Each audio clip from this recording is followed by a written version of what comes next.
starting. I am really excited that we are here today. And before we introduce our panel, I would like for Dr. Brahme to introduce our center to all of us. It is such an honor to be here and to get to talk a little bit about the Center for Global Partnerships and Learning.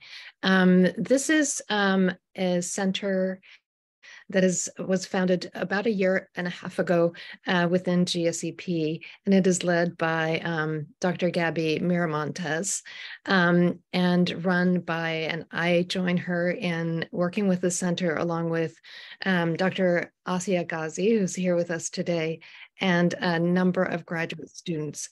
And it is such a joy. We have a number of projects that we work on, presentations throughout the year to honor our various cultures represented at Pepperdine, including this current Arab American Heritage Month. We did Women's History Month and have Asian Pacific Islander coming up and so many other events.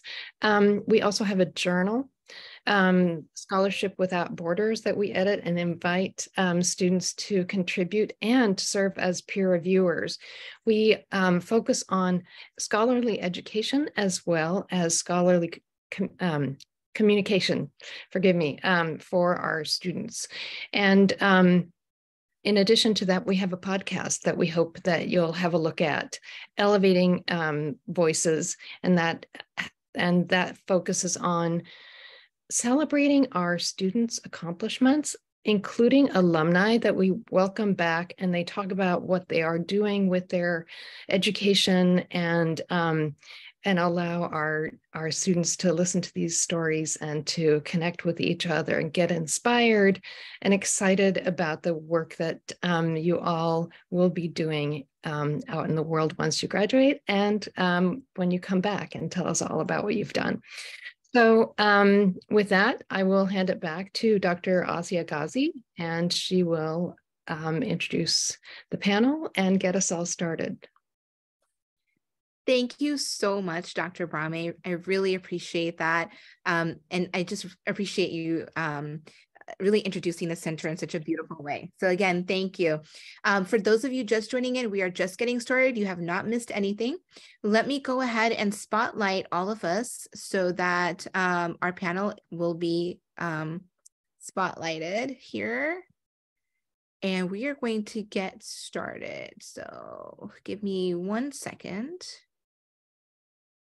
Is everybody spotlighted?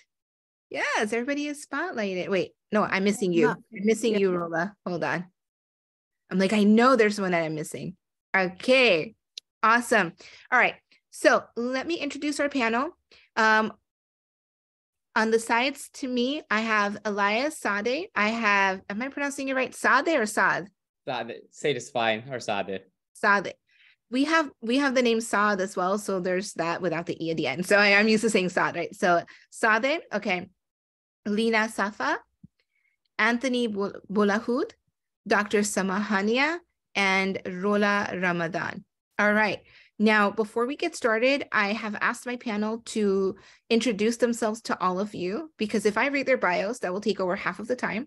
And we want to make sure we get them to answer these questions that are very important for all of us to learn more about Arab American Heritage Month. For those of you who don't know me, my name is Dr. Aasiyah Ghazi. I am the moderator today for our panel. I will be asking questions, and I will be helping us to engage in conversation. We will have some time for questions and answers at the end. We plan to finish by 7 o'clock. Again, this is being recorded, but we will plan to finish at 7 o'clock. So if you have any questions, we will leave about 10 minutes around the end for questions and answers. Alternatively, you can also ask questions in the chat. I will also be moderating our chat. And apparently there is a new thing called questions and answers. So if you see that and you would like to ask any questions, you can do that in the question and answer box or in the chat. And again, I will see those questions and we will be able to bring them up. With that said, let's go ahead and start with Elias, and then we'll just kind of go around the order of the Zoom that I see. Great. Thank you, Dr. Ghazi, and thank you for hosting such an amazing event. I am honored to be a part of it.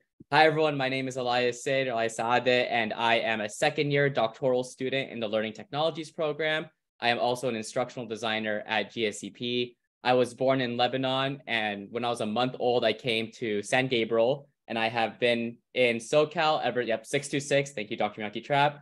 Have been in San Gabriel for a long time until I moved over to Redondo Beach, where I am living now. And I am so blessed to be here. Thank you. Thank you. And then Anthony. Hi, everybody. Good evening. Similar to Elias, I am in the GSEP program in the ELAP program, so a little different. So it's the Education, Leadership, Admin, and Policy program in my second year. And I was born and raised here in the 626 area, so also 626, but a little different there. So I was in West Covina, and I currently reside in San Dimas, moved over to the 909 since we're talking area codes. I am the program director for the Onward Scholars program, which works with first generation high achieving high school students. So I work in Long Beach, California, and I work with the SMET Foundation. I also am a program director with TASK, which is a leadership organization that works with grades 5 through 12. And I'm also the executive director of the Lebanese Collegiate Network, which is a wonderful program supporting college and young professional students in their academic and professional journeys. So thanks for having me. All right. Thank you so much, Anthony. Let's go with Dr. Haniya.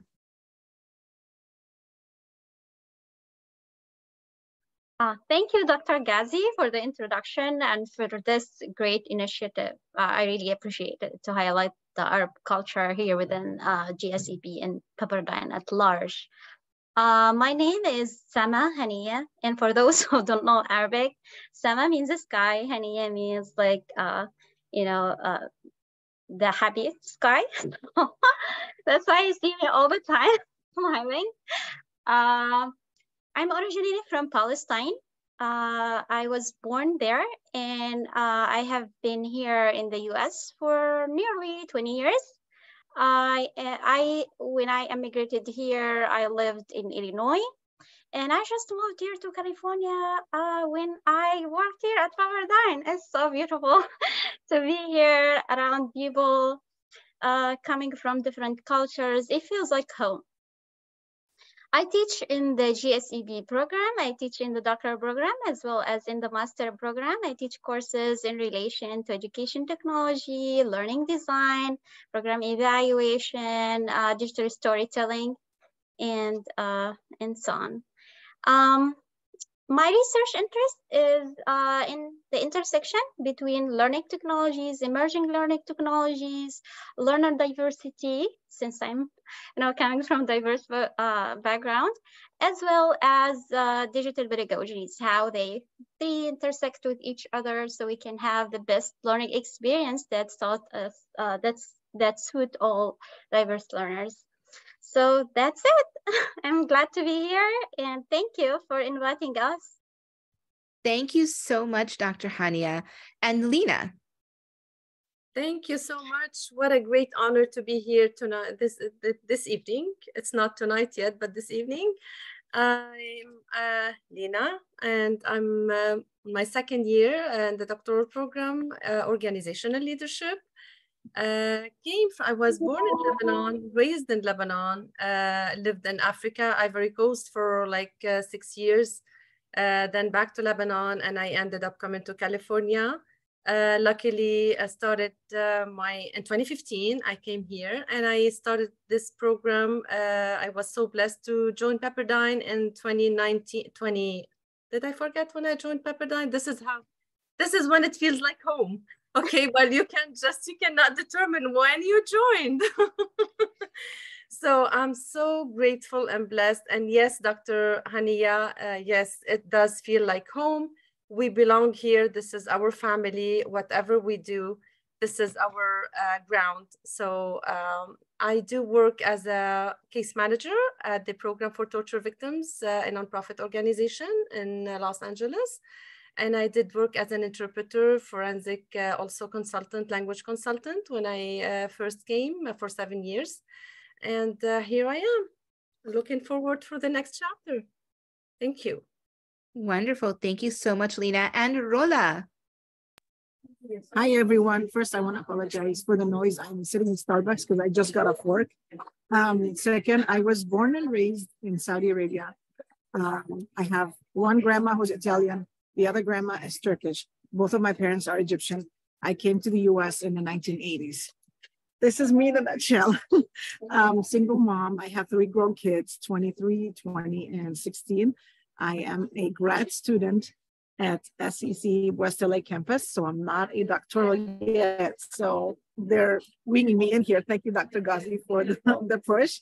I'm currently a site supervisor at Southwest Unified School District. I oversee 8 state preschool and after-school programs, ranging from TK up to 6th grade. I was a coach for 5 years, and then originally I'm a preschool teacher. My background is in education, early childhood education. Thank you. Perfect. Thank you so much. Okay. So happy to know all of you. Mashallah to everybody. Okay. And so let's go ahead and get started. Now, I'm going to ask the first question. What have your experiences been like regarding equity and inclusion as an Arab American? So again, I'll repeat that question for all of you. What have your experiences been like regarding equity and inclusion as an Arab American? I'm going to go ahead and ask Lina to answer that first. Again, everybody, let's give each other about 1 to 2 minutes to answer the question. So, and then after Lina, if anybody else wants to jump in, please feel free to do so. Hey, thank you so much, Dr. Aasiyah. Yes, so like I said, when I first came in 2015, I guess it's, I still recall the struggle with the equivalency for my degrees, you know, speaking of starting to, where to start from to integrate with the system and with the society, with the culture. So, but you need to familiarize yourself first with the system, right? And it's just, it was really a struggle, but I made my way in. So let's give some example. For example, I struggled evaluating my degrees. Eventually they were evaluated, but guess what? It doesn't really get me anywhere. Coming from the Middle East, although high GPA and all of those, no, it doesn't really matter. Well, from the Middle East, you gotta work your way hard. So that was really related to it feels very sad when you first come and you hit the reality, but working hard. So I just said to myself, okay, where should I start from? Let's start from my skills. I do have language skills. I'm a trilingual. Let me work on my skills, invest on my skills, and I'll just start my way from there. And this is how I started interpreting, translating, and I ended up being, appointed as a forensic language consultant, given my skills and language. Yes, I remember the prejudice also that I had to overcome. I had to be involved in my grad school when I first came here, not in Pepperdine, of course. I did my second master's at CSUN. So I'm a matador. I used to be a matador. I'm a wave now. So I still remember, being treated as an outsider, just being from the Middle East. But guess what? You have to be involved in the community. You have to just show up. You have to work hard and just showcase and be, approach people with our friendly culture, with our hardworking culture and ways. There is no way for them to refuse you. No way. When you positively contribute, you will get your way there. So, and here I am. Yeah. Thank you, Lina. Thank you. Anybody else? And well, by the way, before I ask anybody else, what are the 3 languages that you speak? Because you said you're trilingual. Yeah, of course, English, Arabic, and French. Nice. And that's almost common for a Lebanese. Yeah. Yeah, next Wednesday, the 26th of April, Elias and Lina will be talking about their experiences being Lebanese Americans and Lebanese Arab Americans, if we wanted to say it in that way. And so I'm sure you're going to talk more about why there's 3 languages there at that moment. Yes. And so. we will try to serve you tabbouleh virtually. Sounds good. All right. So who wants to speak next and answer this question in about 1 to 2 minutes? I can do it really fast. Sorry, my camera's way weird. I can do it really fast. I came here, I was much younger, so I was like about 13, 14. Is my camera not working? I'm sorry, guys. Okay. I learned to, like, as I said, my grandma was Italian, so I was learning to speak Italian as a young child. I learned English and Arabic, of course. But then when I came to the US in the 80s and then in high school, I wanted to take a second language. I asked for Italian and they refused. They're like, you can't study Italian. And remember, this is in the 1980s. So coming to the US then, if you speak anything but Spanish, you looked at weird. And I fought my counselors. Like, I really was like, I want to speak Italian. And they said, nope, you're going to take Spanish. So I ended up taking Spanish because my mom couldn't communicate as much. But you know what? It helped me because after graduating college, I ended up working for Head Start in the Valley.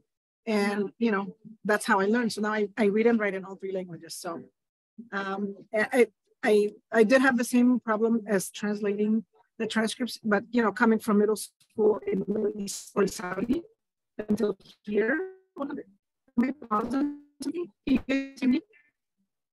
I think you're breaking up a little bit, Rola. There you go. Okay, you're back. Okay, there. Sorry. Okay. So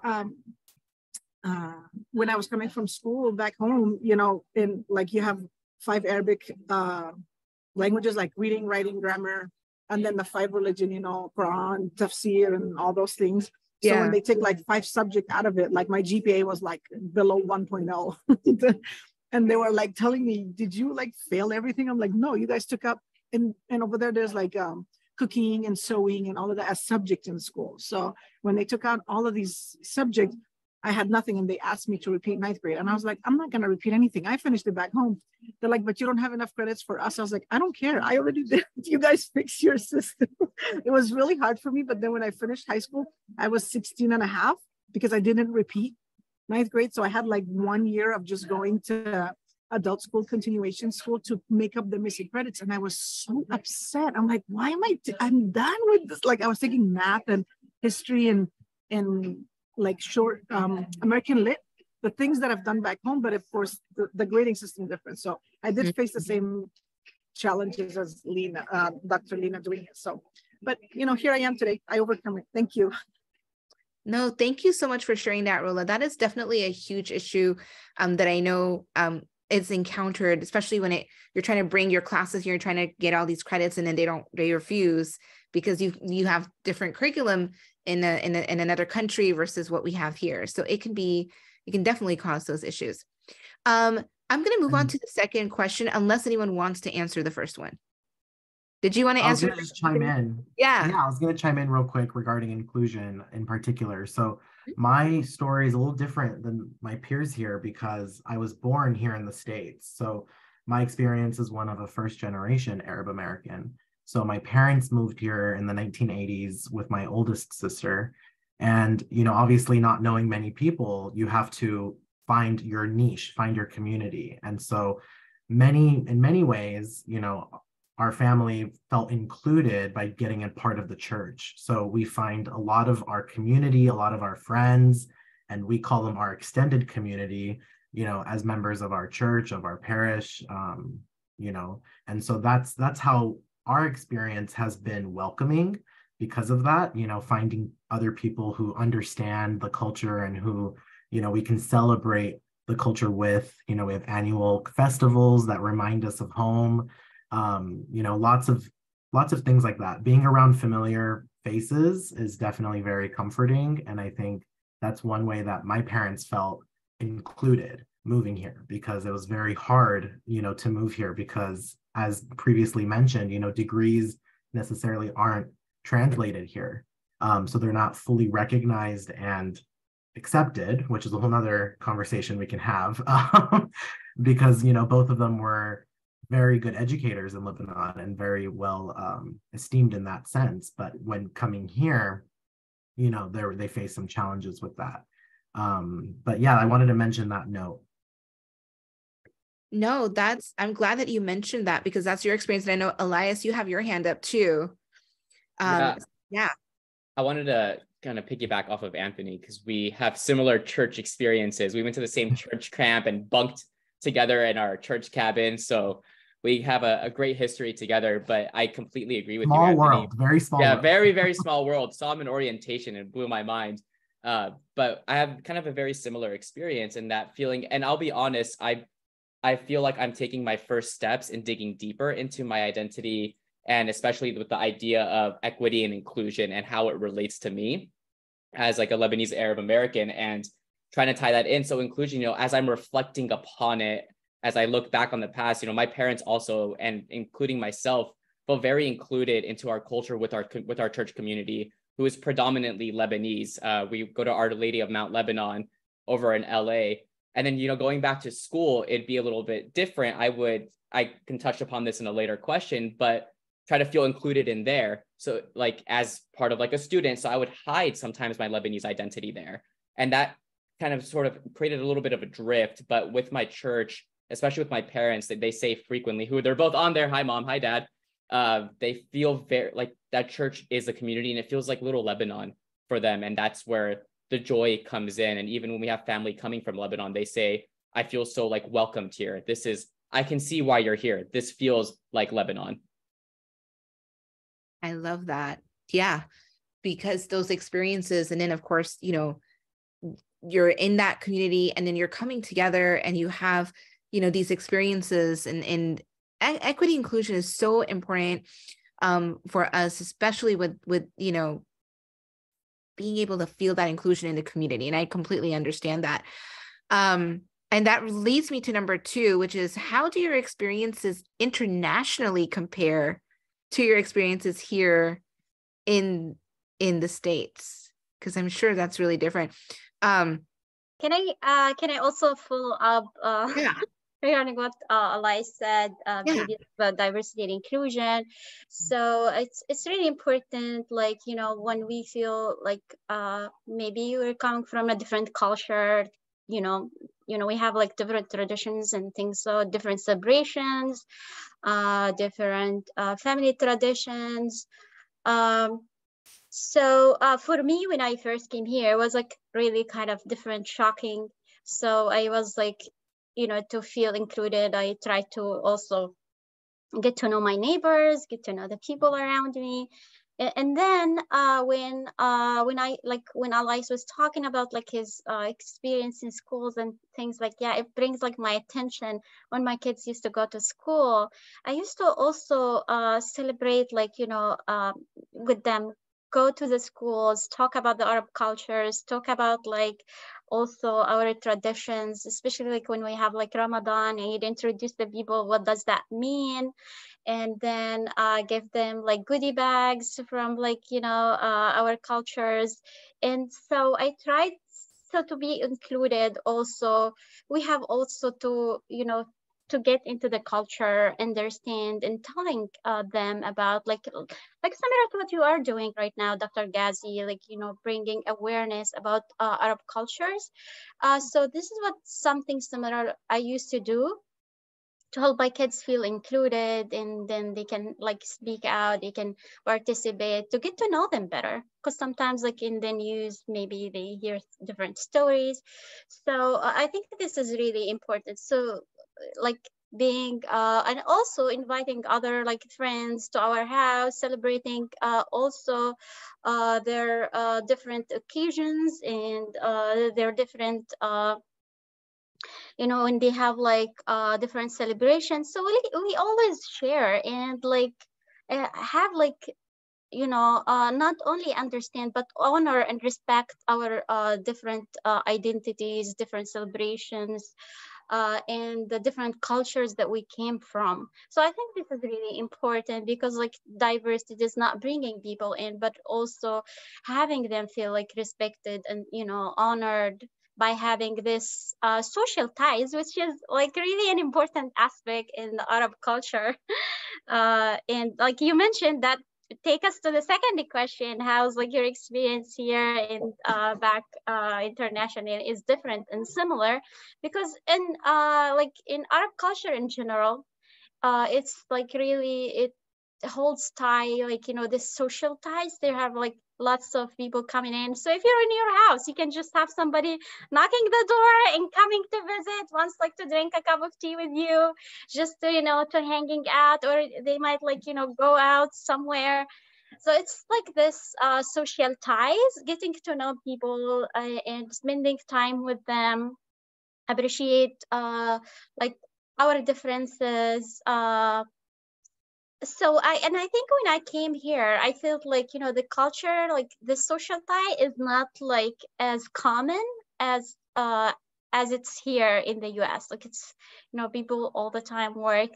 But I started like, you know, to blend in and find these like occasions and time during weekends to, you know, to get in touch with people and understand who they are, and arrange time or like initiate different groups to get together and know each other more.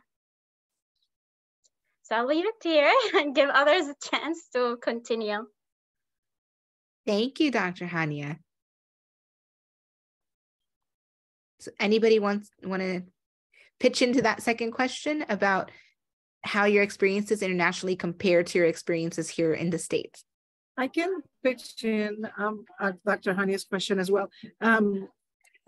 You know, coming here as a young child is different than coming in as an adult. So I can compare my experience and my mom's experience because, you know, coming from Saudi is very different. And then like when you go visit people's houses, you know, the men sit in one area, the women sit in another area. So it took a while for me to get accustomed to it. And then I had a hard time in school having a male teacher and then sit in a classroom full of boys and girls together. But we got accustomed right away, just because it was the thing to do. And then you had to kind of like fit in, and back then it was the melting pot and all that good stuff. So, but as a culture, we're welcoming. So like my mom would welcome my friends, but the thing that they had a hard time understanding is like my mom as a teenager, I know you guys were born here for like Elias and Anthony, but I came here when I was 13 and I'm a girl. So like when I would go out, my mom would come with me for a very long time. And I actually stopped going out because she wouldn't let me go out alone, you know, and she wasn't driving. So she's like, you can't go to anybody's house until I go with you. I was like, I can't do that. So I did not do any outings in high school or whatever. So, but that's different for me now because I do let my kids do have their time, but I do pop in and I do the hellos and I do the check-in with the parents, but not what my... It's okay, she froze. Oh, and she got off. She's at Starbucks, so that's why the reception is... I'm gonna stop. Yeah, I'll let someone else talk. But oh, there you are. You're back. Okay, hold on. Let me put you back in. Okay. Thank you, Rola. Yeah, I'm good. Yeah, thank you, guys. Sorry. No, it's all good. Okay, Lina, you had your hand up. Yeah, I just wanted to add a quick note about we keep going back to inclusion. Well, of course, it's the umbrella of the whole discussion, right? The equity and inclusion. But like just to we, especially for our new generation, for our kids, I always highlight this to my kids. So we really, it's not for us to be able to integrate into the American culture and to contribute to the diverse, culture within the States does not really mean to give up our culture. So preserving our culture and maintaining our beautiful culture where we each of one of us come from really adds to a better and to a beautiful inclusion. It increases inclusion and diversity, not the other way around. Because especially with the new generation, they sometimes get mistaken or they get the misperception or misconception that, oh, we need to integrate into the American culture, or we need to just be liked. We need to be loved by everyone, so we can give away our culture. No, it's like we need to always remember that preserving our culture and maintaining that adds to the inclusion. It does not the way around. Absolutely. Thank you, Lina. Thank you for that. Anybody else wants to chip in with that question? Yeah, I can jump in a little bit. So for me, I think I have a little bit of a different experience when I go back to Lebanon, or the international experience, because while I was born there, I came when I was just a child. So I've been raised here. I am from here. And every time I go back and visit, it feels like they'll treat me as like an American rather than someone who's been there. So they'll be like, oh, like if I try to speak Arabic, there's like, it's so cute, you're trying to speak Arabic, like shu mahdum. And I'm like, oh, like I'm trying to like just be part of this. And I'm trying to like fit in there as like the Lebanese, but they see me as I'm visiting. I am, aside from my immediate family, but if I meet new people, it's like, oh, he's visiting from America. He's visiting from America. And then that's where that kind of divide makes it a little bit more difficult. And I haven't been to Lebanon in almost 10 years at this point. So since then I've grown, and even now in this reflective process, I'm looking back like, how would it be if I went back now? I was lucky enough to go to Egypt last year, and I saw a lot of similarities in the culture when we were in Cairo, and I couldn't help but feel homesick and nostalgic. And while, I haven't been to Lebanon in 10 years, I still, there's a deep connection to it culturally, where I still say it's home. And a lot of, like in Cairo, I was speaking with Dr. Majidi at the time, Dean Majidi, when we were there. And I said, does this kind of feel similar to you? And he said, and he phrased this so well that he said, this is the closest to home that I've had in a very long time. And that resonated with me a lot, because that's what Egypt felt like, to hear the Arabic, to have that personality, the loud noises, the honking on the street, nobody following the lines on the road. And just all of that was so familiar, the smell, everything. And that just hit so much deeper than it did when I was 17, when I went to Lebanon. So that's a little bit of my experience. Yeah, and if I can piggyback off that, the pace is also different as well. In speaking with cousins or checking in with aunts and uncles, my whole extended family is out there. It's just my parents, my sisters, and me who live here in the States. And they're here tonight, by the way, so hello. But it's crazy to see how the pace is different. Like over there, it's a lot more little laid back, right? Like they don't work, I feel like, as rigorous schedules. It depends the field, of course, but as we do here, right? You don't see they're very much social. They lean on that more than we do here. The time does feel longer, absolutely. And one comment that they made was, wow, like you have to force like these 13 federal holidays, like they don't have to like have like Labor Day or Memorial Day, like they don't do things like that. So it's definitely very different to see how the experience is for a 20-something-year-old in Lebanon versus here, right? It's very, very different. Yeah, let me tell you something. Everything you're all talking about, I have 100% relate with, being first generation Pakistani Indian. And so, and then of course, seeing the same exact things that you're all talking about. And it's funny, although I'm not Arabic, I mean, I can read in Arabic because I'm Muslim. We have to read the Quran in Arabic. So there you go. There's some Arab there. But it's really interesting. The experiences, I'm like, it's like the same exact thing that I've dealt with. Same things. Yes, Lina. Yeah, one more comment about the differences. And the experiences. So one thing that I still sometimes struggle with is our culture, the Middle Eastern, the Lebanese specifically, very emotional, very expressive culture versus the Elias, I see Elias smiling, versus the American pragmatic and like straight to the point and practical. So nothing is wrong with none of them, with any of them. However, it does affect you sometimes. It does affect your, I don't know. It gets to me sometimes that, oh no, I need to be more like, we're just too way too expressive. And it's a little bit difficult to just train ourselves to be always like, tuck, straight to the point and not to express much sometimes, right? And one other thing is that is related also to cultural differences is when you like, also given our culture, we like to step up to help, to just, greet, to show expressions or show help, give a hand. That could be misinterpreted sometimes as if someone is maybe crossing boundaries. It's just, whereas you would be, aiming to help or aiming to give a hand. So these are like little nuances that really make differences socially.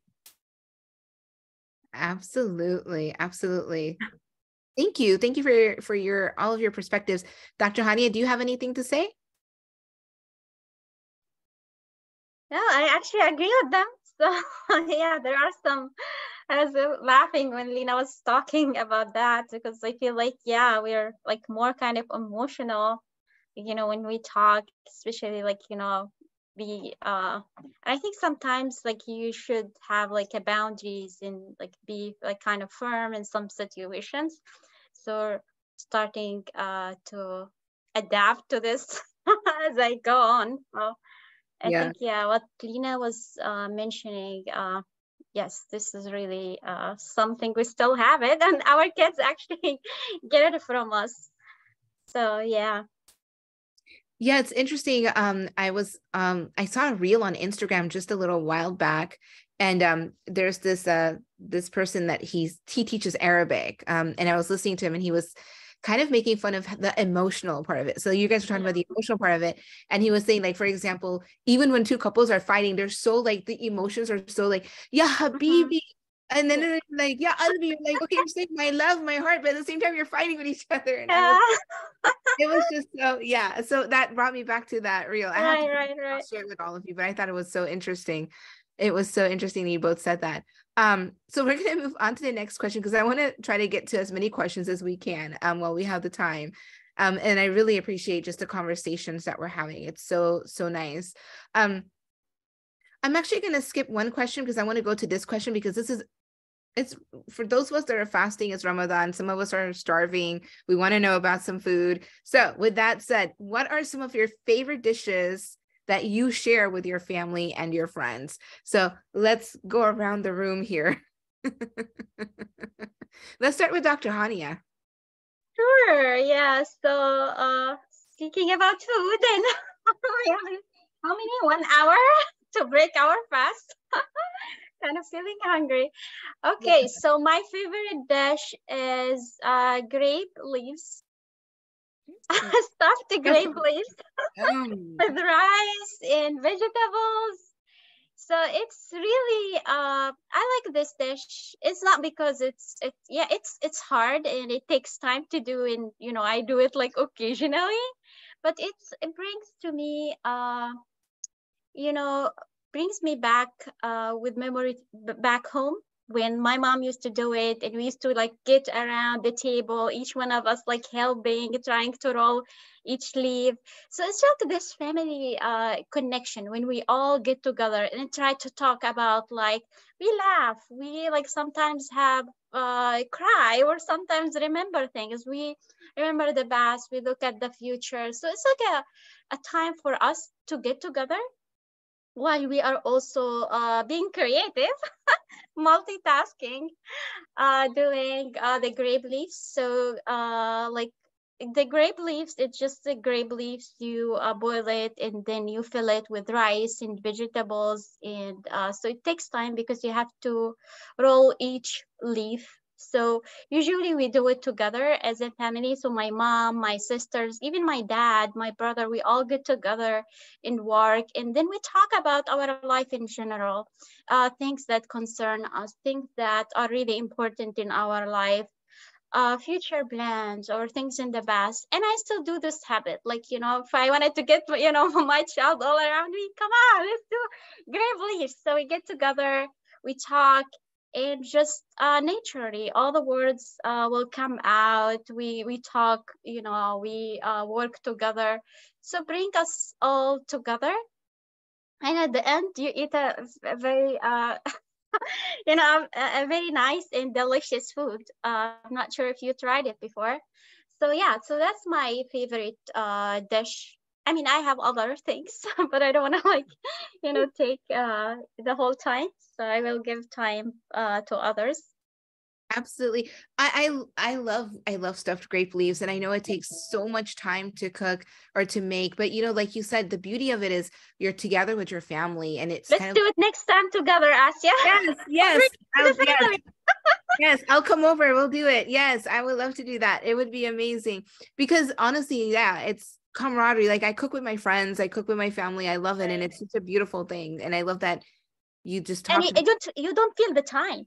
Yeah, no. You don't feel the time. Like, yeah, it takes like an hour or so, but you don't feel the time. You know, at the end you have like this big, but with the grape leaves, but we all like had fun and like enjoyed working together and spending time together.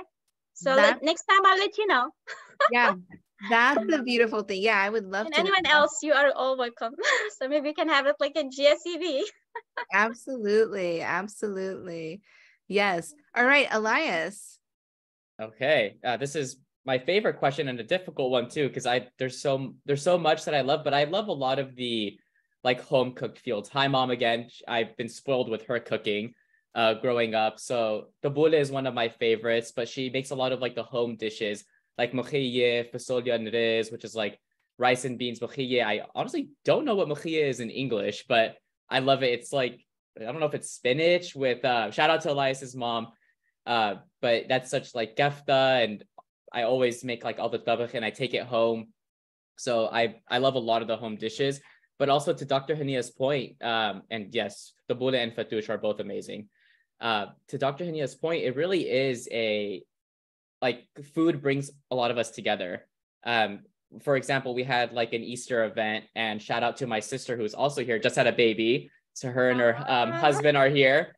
And we all went to their house for Easter. It was our family, his family, my girlfriend, everyone all came together and we just ate food together. And it was like bringing those home dishes that kind of just like, it's almost like comfort food at this point. And it's just always amazing. That's why I'm like, oh, I'll take some home because I'll have some like mokhiyeh at home, or like bazilla it is. And it's all like those, they just like hit you differently. It's like that scene from Ratatouille when he eats the ratatouille and it's just like the heart melts. Thank you, Anthony, for chuckling at that. That's it. That's all I got. and yeah, I mean, it's hard to pick one dish. I mean, it's impossible. And for me, similar to Elias, it's definitely like that concept of family gatherings, right? To Dr. Haniya's point, like everything has an experience, a story to it. So for me, my best meals are surrounded with Sunday, like the concept of Sunday, because that's when the family is together. We always barbecue. Dad's on the barbecue, mom's in the kitchen, I'm with my sisters. Like it's a whole family experience, and it's a lot of fun. So that brings me to my favorite dishes, which for sure, obviously tabbouleh, which for those who don't know, it's like a really unique salad, a medley of things, right? I don't want to get through. I have never made it myself, so I definitely can't go through the ingredients, all of them. Correctly. And there's always the debate of tabbouleh versus fattoush, which is another equally delicious salad. And then, of course, kibbeh is one of my top ones, which I know is a very unpopular opinion. I know it translates to raw meat, basically. It's so good. It's not an everyday thing, but it's very good. And I love that with barbecue kebabs, chicken and shrimp and meat, of course, all of that good stuff. And then every meal I feel like has to have French fries, right? You have to cut the potatoes and make the French fries. Like just it's a standard. And then we also drink a delicious drink called arat, which is a wonderful side to the whole meal. So I guess it's more than one dish, but it's an experience, right? So especially with kibbeh. Absolutely. Oh, you have to. With Yeah. and what's Rola funny, approves. Yeah, I see that. and what's funny is all of that Anthony said is just like the appetizers. If you go to like a restaurant and you get the appetizers, that's everything that comes with it. And then somehow you have to have room for the meal. Right. And there's salmon and there's so much. Anthony, as we say in Lebanon, haram alik. Haram alik. You my mouth is melting now. No, honestly. We're fasting. Yeah. Something here about food. So food is also, it's a major part of culture, right? So I had a group of American people who visited Lebanon in 2009. And I was honored. They were like 35 people, including the mayor of Jackson Hole, Wyoming, and one Senate one senator among them, former senator. So I had the honor to host them in Lebanon and to organize like 5 days tour in Lebanon among, Lebanese restaurants and Lebanese sightseeing. And they were just like, oh my God. And I made sure. So one of my former friends, old friends, they said, okay, let's not waste time let's not waste a lot of time on food. Let's keep, make a good use of time in terms of sightseeing. And I said, no, food / sightseeing, because if I'm going to introduce them to Lebanese culture, food is a great, deal of the culture here. And it was really, really, really nice because, how we set the table, how we set the appetizers. We don't just go with the main dish. We set the appetizers first, and good luck getting to the main dish, because when you get by the time you get to the main dish, you would be full. You will get like 10 appetizers. I don't know, a lady who's, cooking and baking hot, warm, nice bread, serving the coffee, serving the drinks and everything else. So it's just a blast. So that is a great part of the culture, yes. I just wanted to add, of course, what I know, which is grape leaves, is very popular in Egypt. That's number one. And then the next one is kushari, which is rice, lentils, garbanzo beans, some pasta, fried onions, and like a spicy sauce. But here in America, my kids, all I do is just the rice and lentils for them, and then they add ketchup. So I trick them that way because it takes so long. But when I go to Egypt, I make sure that 2 things: you have to try the kushari, and it's not just like, you don't have to go to a restaurant. Even guys, when you go back home, there's a food carts on the streets. Those are the ones that you go try: the falafel sandwich, the full sandwich, the bean sandwich, and then the kushari. You don't go to a fancy restaurant. You have to try from the ones, because they're the ones that they make it with the heart, because these are like family-owned businesses. Tabbouleh, I'm learning how to make it, guys. My kids love it. I go to Zenko like every other day, and I buy like a thing of tabbouleh like this. They know me already, so because I don't know how to make it, but I need to learn. So yeah, I get my tabbouleh from Trader Joe's. That's where I get my tabbouleh, Trader Joe's. No, but Zenko makes it like close to home, because like tabbouleh is not an Egyptian thing. It's better. Yeah, Thank you. So True. That's true. That is so true. Oh my gosh, thank you all for such an enlightening answers. And yeah, I love it. It's like we have the same exact thing too, that in my family as well. Okay, so now what are some traditions that you continue to follow here in the States? Especially for those of you that are just that like Lina, Dr. Haniya, Rola, you all came. You weren't born here. You were raised in your countries, and then you came here. So especially for the 3 of you, I kind of wonder. I would say first family bonding, because when you have those strong family ties, you just try to I don't want to say protect, but you try to make a smooth transition towards the new culture. So whereas if the family is just, everyone is they're spread over, we try to just keep our family ties together through different occasions, different celebrations like Ramadan now. Let's say we having everybody, the family over dinner.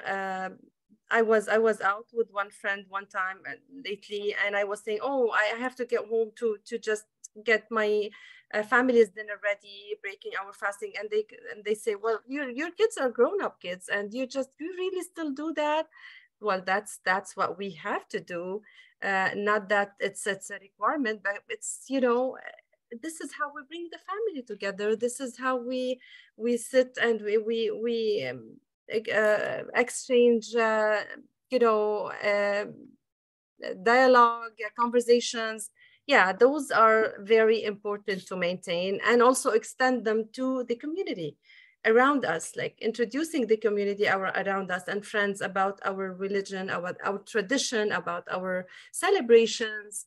And I'll give you an example. While in Lebanon, I was born and raised in Lebanon.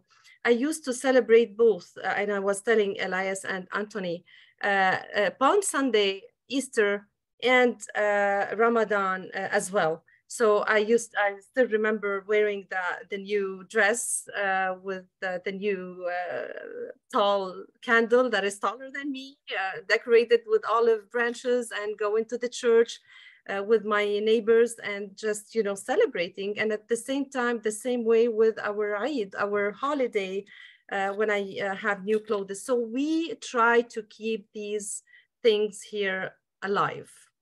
This is how we get to the, you know, to a more inclusive society.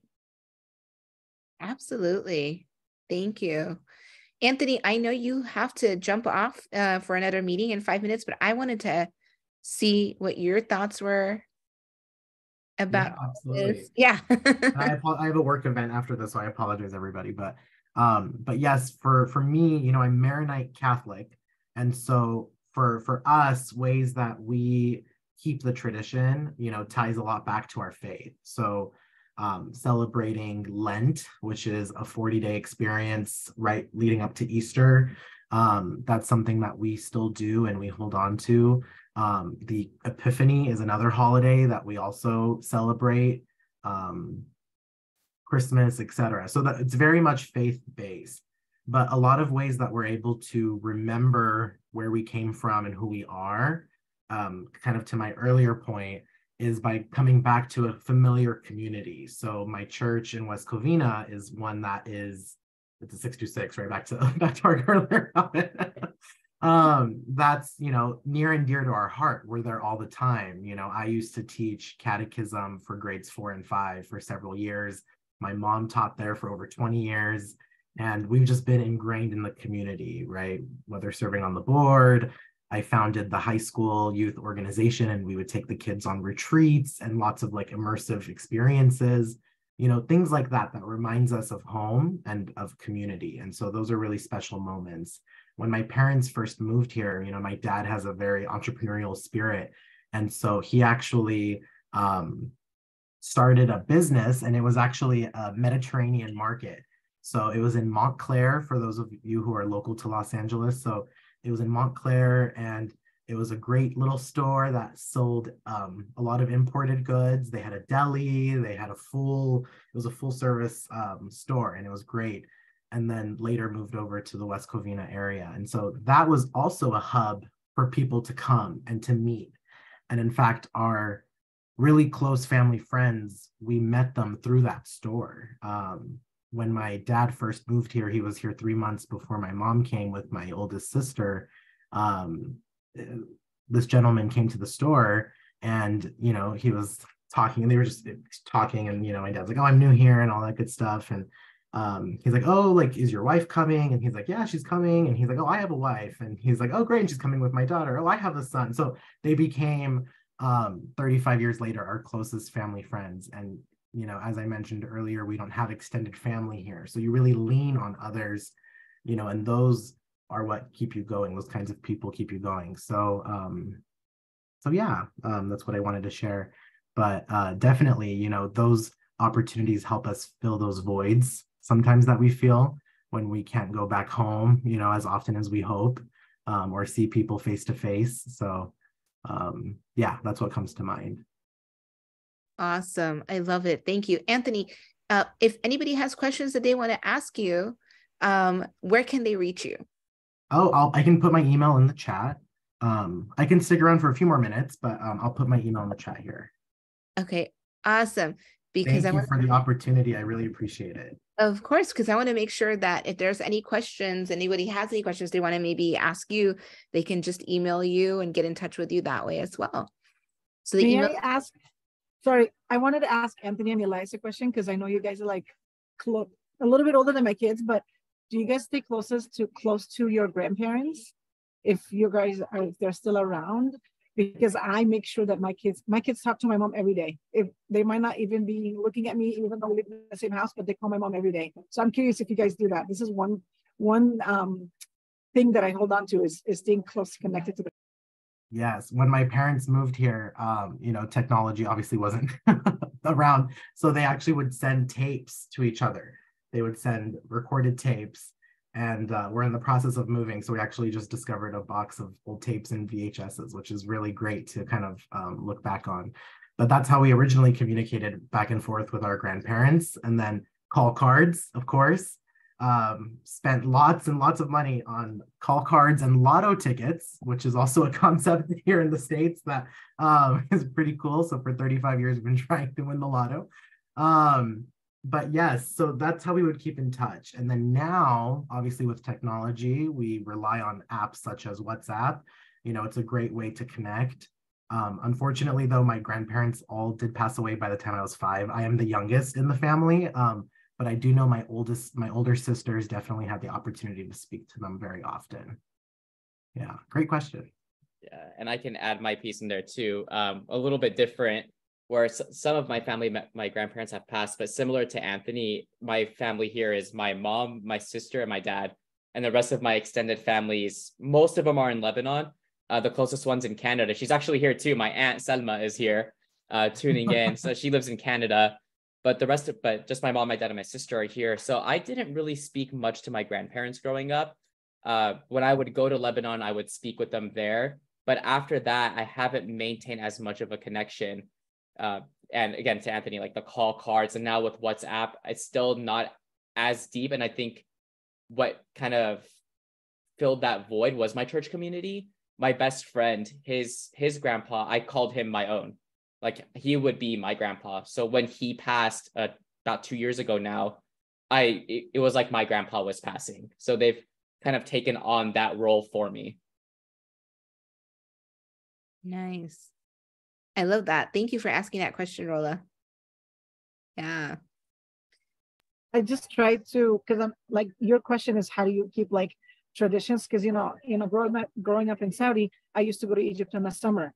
And the vacation was divided in half with my mom's mom's mom on the side, and then the other half with my dad when he was able to join us. So until this day, I'm very close to both, even though we're scattered. Some of us are in Dubai. I have one cousin here in North Carolina. I have one in the UK, and then everybody else is in Egypt. And I'm here on Sunday morning. I'm like calling everybody, and I'm the one who calls them and says holidays and Easter and Christmas and everything. I'm like, they ask me like, well, how many holidays you celebrate? I'm like, it doesn't matter. It's a holiday. Hello. So yeah, I just wanted to know if you guys do that. But thank you. No, thank you so much. Mm-hmm. Yeah, so thank you all. Yeah, similar to what you all mentioned, like in relation to like forming this connections and family ties, having time to speak with other people who have like similar traditions, similar culture, similar background, and also connecting back with family like overseas. I also additionally with my kids especially have them like read stories and books in Arabic, like having different YouTubes in Arabic. So you look at my YouTube, like lots of kids YouTubes in Arabic language, and also my kids right now, like when they grow up, I always used to tell them just to speak with me in Arabic. I know no English. So I want them to keep the language, and then alhamdulillah, yeah, so they now speak English, Arabic, and French like really fluently. So I think it's a mix of different things. So looking at, and it's also a challenge, like to keep the tradition, especially like with lots of going on, especially like sometimes it's the summertime is limited to go and observe and see what the culture look like. So we do the best we can, but like and thanks God that now there is like the WhatsApp and all of these like different tools that facilitate the communication and makes it much easier. So Yeah, I think it happened, but so try like through different modalities and tools, like going to the masjid, meeting people, or like forming groups at the library, reading books, connecting, calling, chatting. So yeah, so there are different ways, and we see whatever one fits us, like within certain circumstances. Thank you. No, you're welcome. Thank you for answering that question. So we do have about 10 minutes left before we hit the question and answer part where we get the audience to come in and ask questions. So I'm going to ask 2 more questions. Although I would love to ask all questions that I have, we are so limited with time here. But one question is, what are some ways that we can empower and teach Americans about the richness of Arab culture and heritage? I can start. I'm learning it now. So this is where I'm going to be honest with you. I'm in the process of learning this. I kind of come into the space as a learner, and that there is so much for me to dig deeper into my own heritage, into my own identity. And a great way to do that is through events like these. Dr. Ghazi, we spoke a few weeks ago, and I told you that your email to me to participate in this was life-changing. It spurred all the thoughts in my head that I have either never known or buried so deep inside of me that I never considered. And it was from that email and this event that got everything going. And having those conversations with my family, friends, loved ones, all on the screen, Dr. Miyake Trap and Linda, late nights in the office where we talk about all of this, that wouldn't have happened if it weren't for events like this. So I think this is an excellent way to build upon the heritage and just get people, including myself, selfishly myself, to start thinking about all of this and what does this all mean and what does it look like? Yeah, not selfishly. It's not selfish at all to want to learn, because this is our cultures. We want to learn about our culture. We want to learn about our traditions, and just to be able to do that. So I don't think that's selfish. I think I'm glad that email triggered that in you to allow you to kind of go, wait a minute. Yeah, thank you so much. And I told my parents all proudly, I was like, guess what I'm doing today? And I sent them the invite, and it's, they've done such a great job. Shout out to my parents again, that to instill that culture in me and keep it at home as well. But then now it's like on me too, to keep learning and learning more. Yeah, and spreading that knowledge too to people, because I think when we spread knowledge about our culture and our background and our history, and we let people know about that, it not only creates more dialogue, but it creates a way of that equity inclusion to come in, because now we're saying, this is a part of me. I'm sharing a part of me with you. This is how I identify myself. I'm sharing that with you. So it's a good job with that. Start doing that more and more each and every day. And you're going to see such a huge way of empowering people to learn more about, your culture, your tradition, and your identity. And so moving on to our next speaker who wants to answer this question. I want to say thank you, Dr. Ghazi, for your invite, going off of Elias's point, because if it wasn't for this one, then I wasn't going to be able to dig deeper, even though I'm much older than he is, but still, it got me to think, okay, I was born in one country, I grew up in another country, I have a whole different culture, so how I can include all three. And then thank you, Dr. Haniya, for inviting me, because, if I didn't have this opportunity, that wouldn't let me dig more deeper into this. I did tell my kids about it. They were like, oh, I don't know. I wanted to invite them like you did, Elias, but my kids are not like, we're going to wait and to see how you do it. So I'm going to hopefully show them the recording so they can get, especially we talked about tabbouleh and they like tabbouleh. So I'm like, you need to come. So, and just to learn about the panels. I mean, we are all from different cultures, backgrounds, family, upbringing, and yet we all have so much in common. And I love that. Thank you so much, Dr. Ghazi, for putting this. Of course. No, it's my pleasure. I'm glad that you're here, and absolutely just having you come and talk about your background and your culture, and that's all important. So I appreciate that. Anyone else? Dr. Haniya, Lina? Sure. Yeah, I can also thank you so much, Dr. Ghazi, for this great initiative, because sometimes we teach in classes, but there is not like opportunity for us to talk about like our cultural heritage, our background, who we are, so we can like make things like much easier for the students to know who we are, for like other staff, faculty, so for us like to get to know each other more. So I think this is really a great initiative. And I wish if there are like more kind of like also maybe along the way cultural fair or something to bring different people, different cultures together.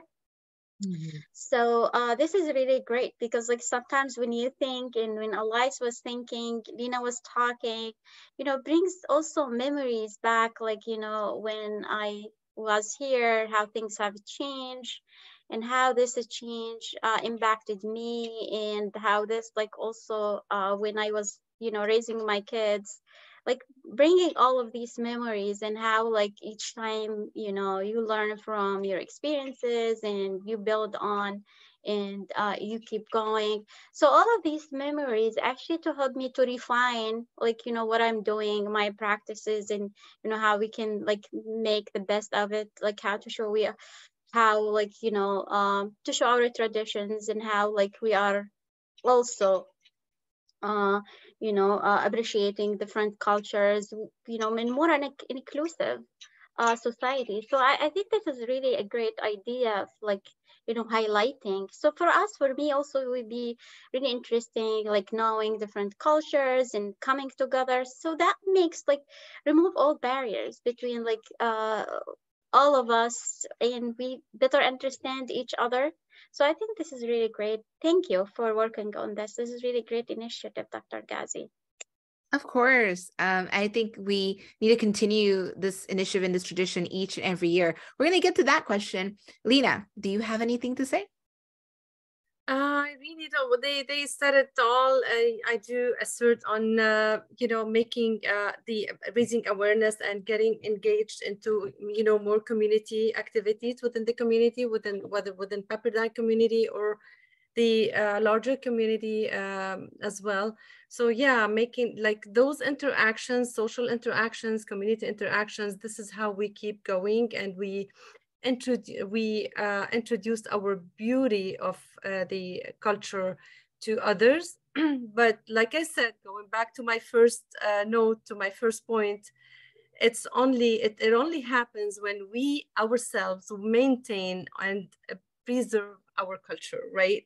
So we really need to maintain it, to be happy with, to be proud of it, and so we can introduce it to others and share others' culture and others' experiences as well. So that is the beauty of the interaction within our community. And we really would like to see more excellent, beautiful activities like this and beautiful gatherings like this. Thank you so much. Of course. So I have a quick question to ask all of you. Did you all know that we had April as Arab American Heritage Month, or is this something all new to everybody? I learned it from you, Dr. Aasiyah. Yes. Yep. I only heard it from you, Dr. Aasiyah, too. Yeah. So this was a brand new initiative that was brought in last year, April of 2022, when President Biden declared April to be Arab American Heritage Month. So moving forward, April is always going to be Arab American Heritage Month.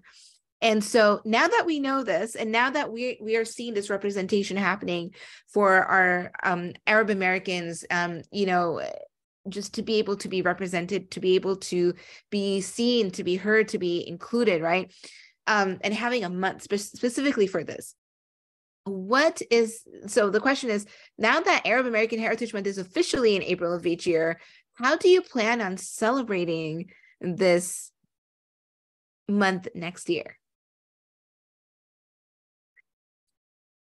I would like to celebrate it in person, face to face, and make you taste the Lebanese food. Yes. And the ورق عنب.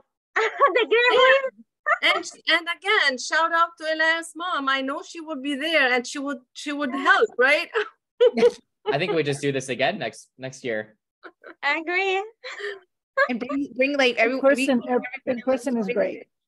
Yes, and each and every one of us can bring a dish. I truly wanted this to be in person, but it just wasn't going to happen so quickly. But next year, for sure, it is going to be in person.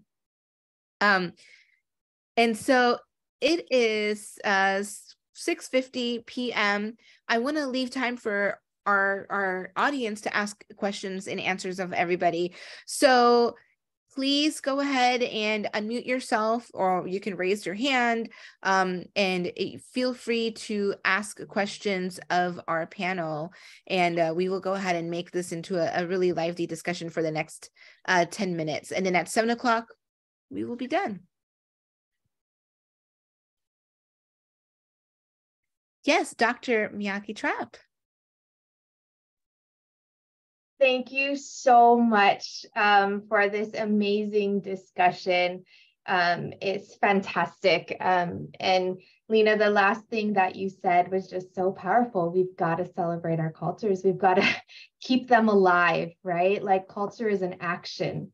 It's not a month. It's not anything else.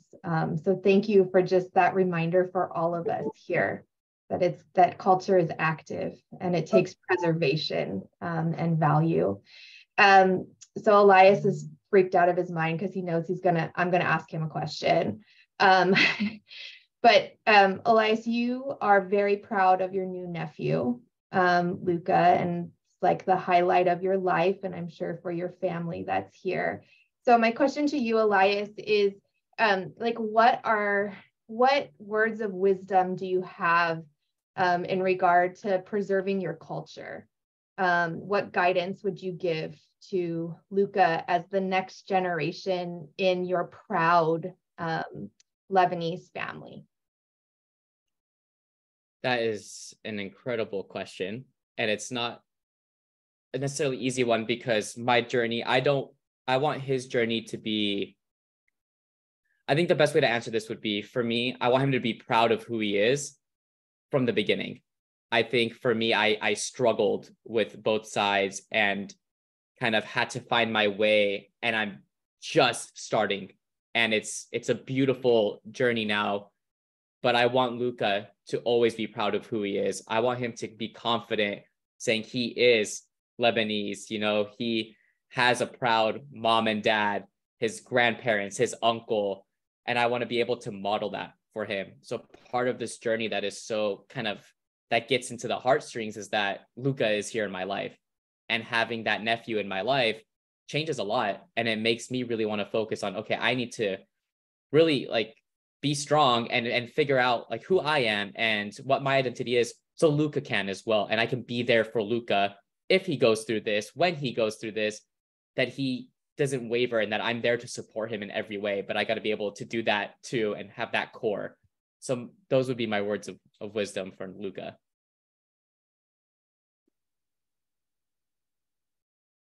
All right. Thank you so much for that question. And just, that is a beautiful question. Exactly, Rola. I thought it was beautiful. And such a great way to honor your nephew in that way, right? Yeah. Anyone else have any other questions? Feel free to ask any of our panelists.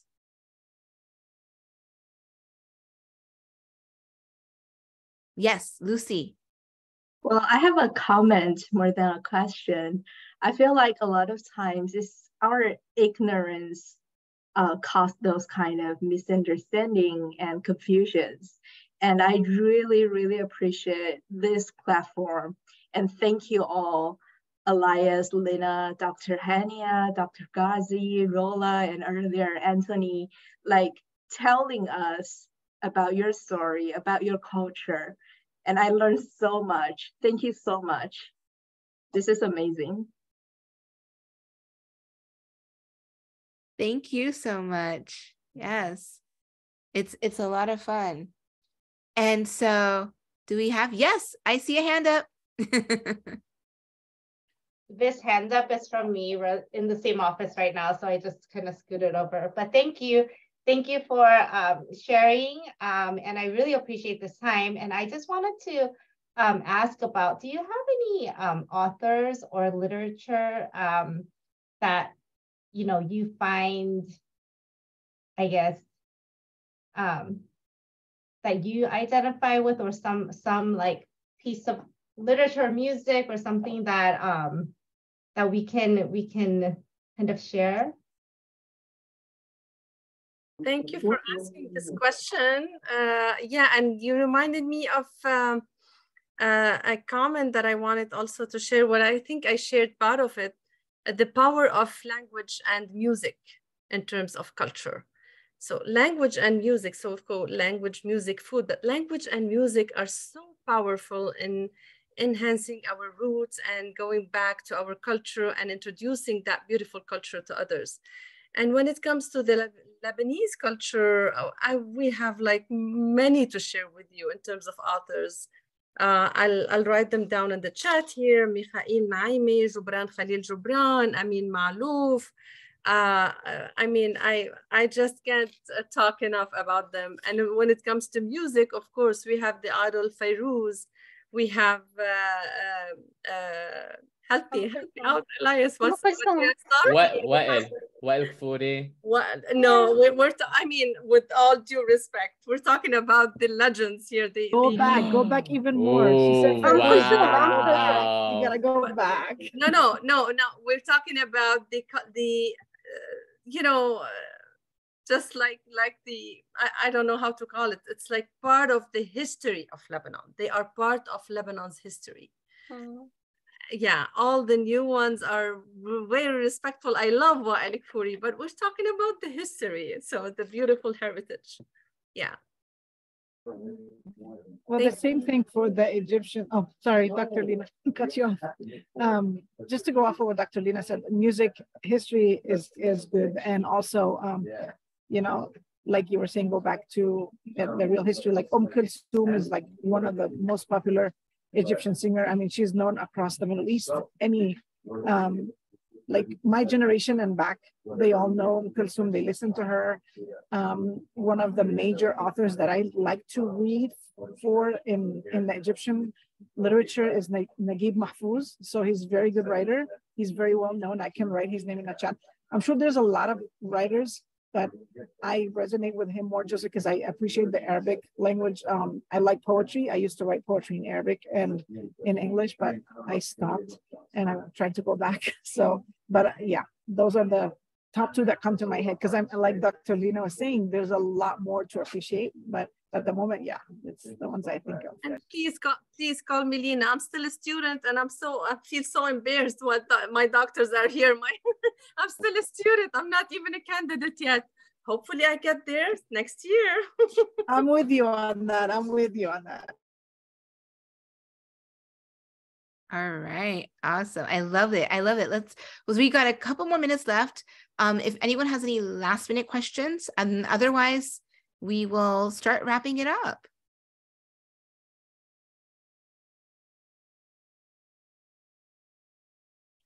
Fairuz.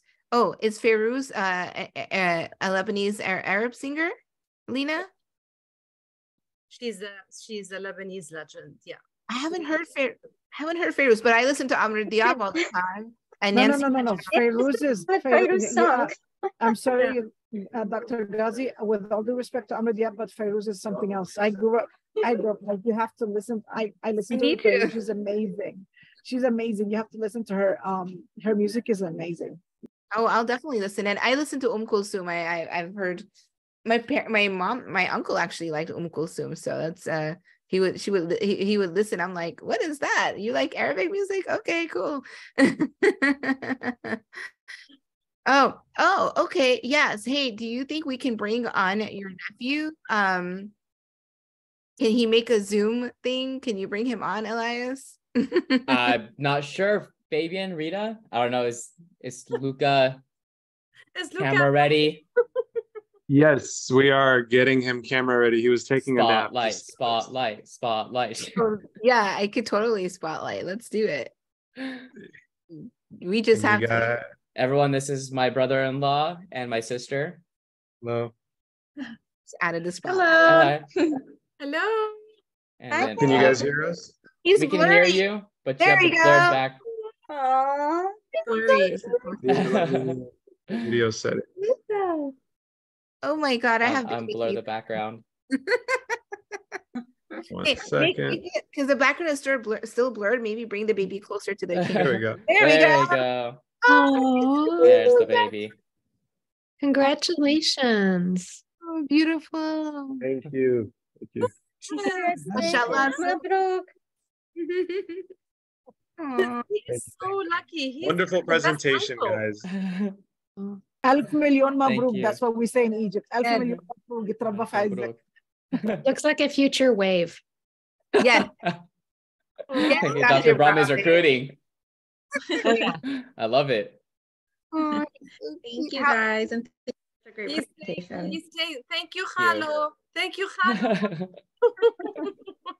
Yes. guys. So cute. All right, everybody. It is 7 o'clock. Thank you all for being here today, for being a part Thank of you.